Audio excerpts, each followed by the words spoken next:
3-hectare port sa ლიľᴜᴜ, Cebu. Official lunch kasama si PBBM at VP Sara. Special guest ang Uniteam tandem na sina PBBM at VP Sara sa grand launching ng Pier 88, ang kauna-unahang smart port sa Cebu na nasa munisipalidad ng ლიľᴜᴜ sa Cebu Province nitong araw, May 27. Binuo ng top-line group of companies in partnership with Pier 88 Ventures at sa local government ng ლიľᴜᴜ na siyang may lapad na 3 ektarya na magsisilbing daan sa mga barko para sa mabilis na alternatibong daanan para sa pampublikong paglalakbay mula sa norteng bahagi ng Metro Cebu na para sa mga commuters na naglalakbay araw-araw mula Mandawi City, Lapu-Lapu City, Cebu City at para maibsan ang trapiko sa Metro Cebu. Ang Pier 88 ay magbabahagi ng Smart Port System kung saan magtatampok ng automated ticketing system at gagamit ng state-of-the-art engines na malapit nang magagamit. Ang biyahe mula ლიľᴜᴜ papuntang Mactan Island at vice versa ay iikli na mula sa 2 hours magiging 30 to 45 minutes na lang. Special guest, a city mayor, the presidential daughter, Sara Duterte, or Inday. Well, she's back, right here, to inaugurate the realization of that promise, because Pier 88 has now come to full life, and I knew that she would not miss this occasion for the world, to put a full circle to what was started and now has finally been completed. Daghang salamat, Vice President Sara Inday Duterte. Ang Pier 88 ay 3-phase port at isang commercial development project na magkakaroon ng green commercial building sa kanilang solar panels, makabagong pundasyon at mga restaurants at dagdag ang seafront view. Inaasahang magbibigay ito ng maraming trabaho para sa mga residente ng ლიľᴜᴜ at karatig bayan nito. At this juncture, to introduce our guest of honor and keynote speaker, may we call on the Vice President of the Republic of the Philippines, Honorable Sara Z. Duterte.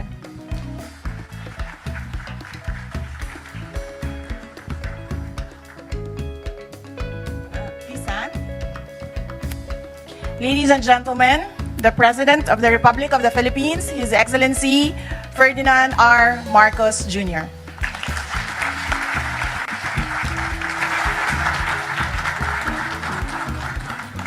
Thank you very much to our good Vice President for her please take your seats, for her very kind introduction.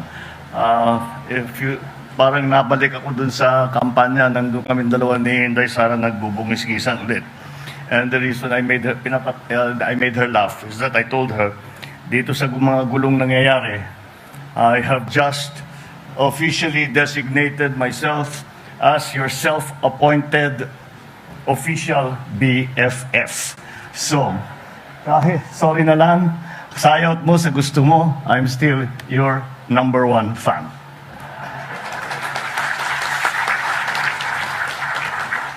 Our good speaker, Martin Romualdez, and of course our tourism secretary, Secretary Sina Frasco, the transportation secretary Jimmy Bautista, the Cebu 5th District Representative, of course, Duke Frasco, the Cebu City Governor, our good friend, Governor Gwen Garcia, the ლიľᴜᴜ Municipal Mayor, Aljo Frasco, the top-line group of companies, President and CEO, Eugene Eric Lim, fellow workers in government, distinguished guests, ladies and gentlemen, good afternoon. Maayong hapon sa inyong tanan. Today I stand together with the people of ლიľᴜᴜ for 2 very significant and important reasons. We witness today the grand launching of Pier 88, which shall offer a faster transport alternative for passengers and for cargo, and holds promise to become a local economic hub. It shall immensely serve the interests of the people of ლიľᴜᴜ and beyond. It's made more special since it coincides with the 178th anniversary of ლიľᴜᴜ, with the ᴍᴜ Festival, which is named after the native delicacy which Liloan has been known for decades. In a sense, this is also a grand relaunching of the ᴍᴜ Festival after a 3-year hiatus due to the pandemic. With the public health emergency having been declared no longer an emergency, no longer one of international concern, we can now resume the traditional festivities, and we can now resume the work that we had begun for all the development around our country, now in Cebu, in Liloan. It's encouraging to see that the massive undertaking such as this, where the local government takes the lead and collaborates with the private sector and other LGUs in the pursuit of objectives consonant with the national development agenda. If we know these cohesive features, it can be seen that several public services and developmental goals are delivered and achieved all at the same time. Public infrastructure, transport, development, road traffic decongestion. But there is the governor hit the nail upon the head when she said that these are just parts of a bigger system that we will synchronize and put together. At the face of it, for example, we have now this Pier 88, we now have a ferry service, we talk about Camotes Island. And we think, of course, that is going to be good for Liloan, it's going to be good for Camotes, but it doesn't end there. The concept that as ASEAN leaders have been talking about, so as to develop the economies of the ASEAN member states, is a concept of connectivity. We have used the word connectivity merely to describe digital connectivity. We have now extended the meaning of that connectivity to include not only digital connectivity, but also to include connectivity in terms of land and sea and air transport. And this is what that provides. We have seen, all of us have seen, all the problems with supply chain networks. And that is why we have focused, all of us have focused on making that connectivity more smooth and more streamlined and more accessible and easier to use, and therefore making the ease of doing business not such a difficult effort for those who would like to do business in any way whatsoever. And so this is, for example, here in this example that we have here before us, we talk about the tourism industry, which will be improved by that. But this is not just the tourism for Liloan, for Cebu, for Camotes Island. This is in consonance with the discussions that we have been making with other countries, especially around ASEAN, even including all the way up to Europe, in that we are going to work together so that to increase our tourism volume. And this is, again, it may seem as just one single part. It is a very good development, but we must think of it in terms of not only this single port that we are looking at here now, but as part of a larger system, a larger network, which will make it easier for not only for Filipinos to get from one place to another, or Filipinos to be able to do business, to open up areas that do not have economic activity as of now. I mean, if you think about it, the first time I went to Camotes Island, there were really no resorts, there were really no developments there, and now slowly that has begun, and this will just accelerate that process. And it is part of that network which we are trying to put together for the entire country to also accelerate the economic activity in those other places.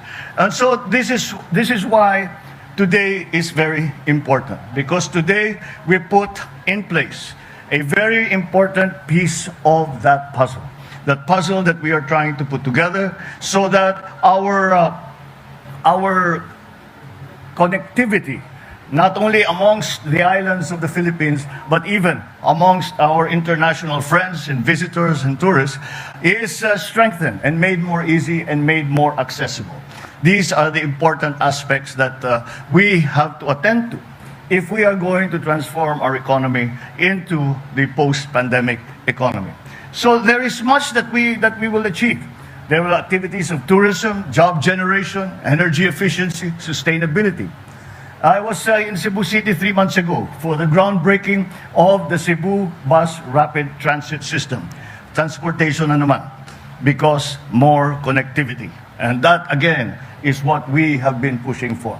That is another project that is likewise guaranteed to gear these to help us achieve these multiple objectives. With the many benefits to the public interest, these projects showcase kindred examples of good urban planning. Let us imagine if these kinds of projects are replicated across the country, laterally and locally coordinated, and harmonized both on the provincial and national levels. Then we could say that we are genuinely closer to our ambition of a prosperous, inclusive, and resilient society. Hence, we highlight the essential importance of holistic, systematic, and integrated planning in our country today, as we slowly but collectively tread along that path.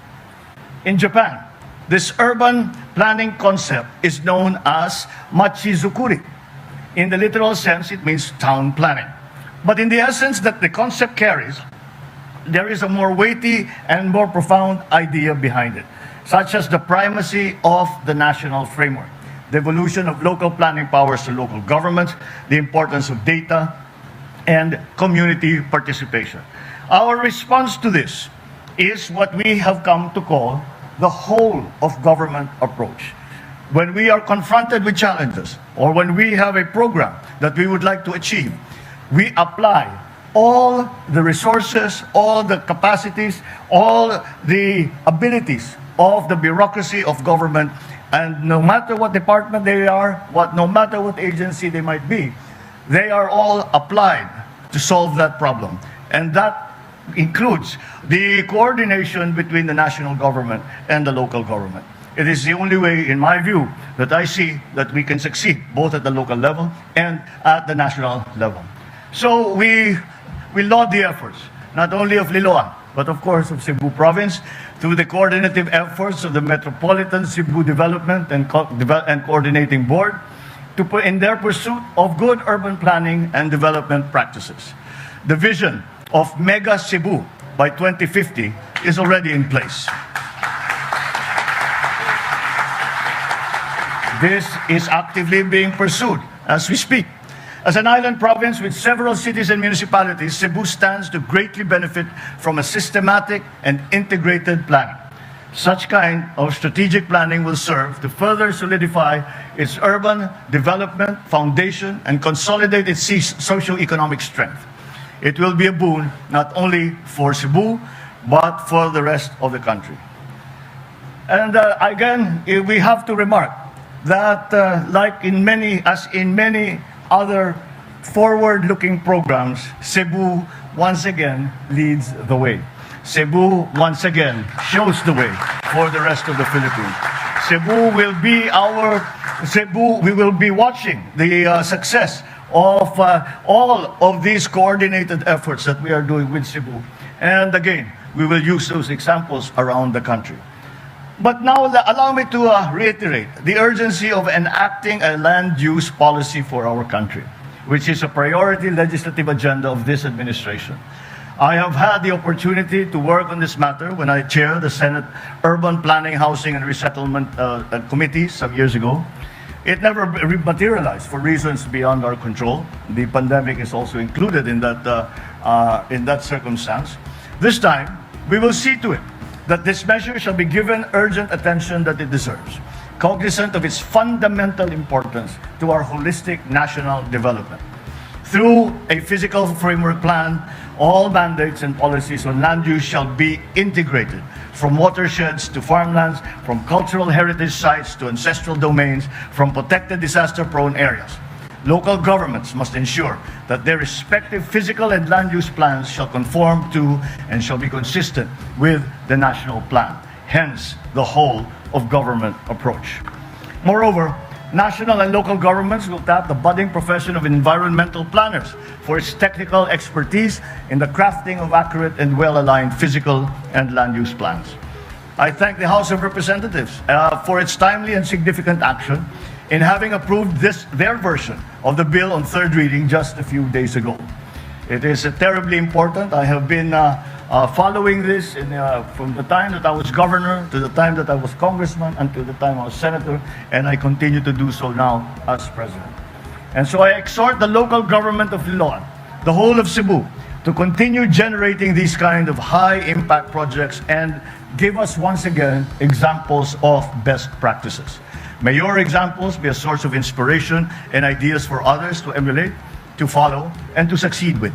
Let me congratulate, of course, our private sector partners whose ideas and investments have led to the completion of the sport and mixed-use development project, Pier 88 Ventures Incorporated and Topline Group of companies. Thank you for your partnership. Thank you for your help. And thank you for providing this service for our people. Rest assured, my administration will continue to encourage and nurture these dynamic collaborations between highly capacitated LGUs and the private sector. All of us look forward to the full blast operations of Pier 88 very, very soon. Happy anniversary and enjoyable Rosquillos Festival to one and all. Mabuhay ang Liloan at ang buong lalawigan ng Cebu. Daghang salamat sa inyong tanan. Thank you, Mr. President. That concludes our program. Thank you, Mr. President, for gracing the event today. Once again, ladies and gentlemen, His Excellency Ferdinand R. Marcos Jr.